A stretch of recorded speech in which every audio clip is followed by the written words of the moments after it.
DCM DK Shivakumar ಹತಾಸೆಯಿಂದ ತ್ಯಾಗದ ಮಾತುಗಳನ್ನು ಆಡುತ್ತಿದ್ದಾರೆ ಅಂತ ಬಿಜೆಪಿಯ ಉಚ್ಚಾಟಿತ ಶಾಸಕ ಹಾಗೂ ವಿಜಯಪುರದ ಶಾಸಕರಾಗಿರುವಂತಹ ಬಸನಗೌಡ ಪಾಟೀಲ್ ಯತ್ನಾಳ್ ಲೇವಡಿಯನ್ನ ಮಾಡಿದ್ದಾರೆ. ಡಿಸಿಎಂ ಡಿಕೆ ಶಿವಕುಮಾರ್ ತ್ಯಾಗದ ಮಾತು ಆಡಿರೋ ವಿಚಾರಕ್ಕೆ ಪ್ರತಿಕ್ರಿಯೆ ನೀಡಿದ ಅವರು, ಡಿಕೆ ಶಿವಕುಮಾರ್ ಇಂತಹ ಹೇಳಿಕೆ ನೋಡಿದ್ರೆ ಪಾಪ ಅವರು ಹತಾಶರಾಗಿದ್ದಾರೆ. ಅವರು ಪಾಪ ಸಾಕಷ್ಟು ತಯಾರಿ ಮಾಡಿಕೊಂಡಿದ್ರು, ಬಿಹಾರಕ್ಕೆ ಸಾಕಷ್ಟು ದುಡ್ಡು ಕೊಟ್ಟಿದ್ದಾರೆ. ಬಿಹಾರದ ದೊಡ್ಡ ದೊಡ್ಡ ನಾಯಕರು ತಿಂಗಳುಗಟ್ಟಲೆ ಪ್ರಚಾರವನ್ನ ಮಾಡಿದ್ರು, ಹೀನಾಯವಾಗಿ ಸೋತರು. ಡಿಕೆಶಿ ಬ್ರಹ್ಮ ನಿರಾಸರಾಗಿದ್ದಾರೆ. ಬಿಹಾರದ ಚುನಾವಣೆಯ ನಂತರ ಸಿದ್ದರಾಮಯ್ಯ ಮುಂದೆ ಹೈಕಮಾಂಡ್ ಸರೆಂಡರ್ ಆಗಿದೆ. ಹೈಕಮಾಂಡ್ಗೆ ಏನಾದರೂ ಗೊಂದಲ ಸೃಷ್ಟಿ ಮಾಡಿದ್ರೆ ಕರ್ನಾಟಕವನ್ನ ಕಳೆದುಕೊಳ್ಳುವ ಆತಂಕ ಇದೆ, ಹೀಗಾಗಿ ಏನು ಮಾತನಾಡುತ್ತಿಲ್ಲ ಎಂದರು. ಇನ್ನು ಡಿಕೆ ಶಿವಕುಮಾರ್ ಕಡೆ ಶಾಸಕರಿಲ್ಲ, ಗಾಯವಾಗಿದ್ದಾರೆ. ನನ್ನ ಉಚ್ಚಾಟನೆ ಮಾತನಾಡುವಾಗ 2.5 ವರ್ಷ ಬಿಟ್ಟು ಸಿದ್ದರಾಮಯ್ಯ ಇಳುತ್ತಾರೆ, ಡಿಕೆ ಕಡೆ 60 ಶಾಸಕರು ಇರ್ತಾರೆ ಅಂತ ಚರ್ಚೆ ಆಗ್ತಿತ್ತು. ಡಿಕೆ ಸಿಎಂ, ವಿಜೇಂದ್ರ ಡಿಸಿಎಂ ಆಗ್ತಾರೆ ಅಂತ ಹೇಳಿದ್ರು.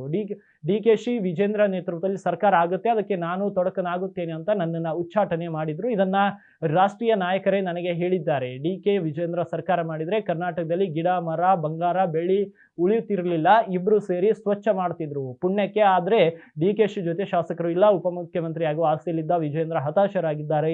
ಡಿಕೆ ಶಿವಕುಮಾರ್ ರಾಹುಲ್ ಗಾಂಧಿ ಸೋನಿಯಾ ಗಾಂಧಿ ಮನೆ ಮುಂದೆ ಬೊಕ್ಕೆ ಹಿಡ್ಕೊಂಡು ಇಷ್ಟು ಸಾಧನೆ ಮಾಡಿದ್ದೇನೆ ಅಂತ ಹೇಳುತ್ತಿದ್ದಾರೆ. ರಾಹುಲ್ ಗಾಂಧಿ ನಾನೇ ಝೀರೋ ಆಗಿದ್ದೇನೆ, ಏನ್ ಮಾಡ್ಲಿ ಅಂತ ಹೇಳುತ್ತಿದ್ದಾರೆ. ಇದು ಕರ್ನಾಟಕದ ಪರಿಸ್ಥಿತಿ ಅಂತ ಕಿಡಿಕಾರಿದ್ರು ಯತ್ನಾಳ್ ಅವರು.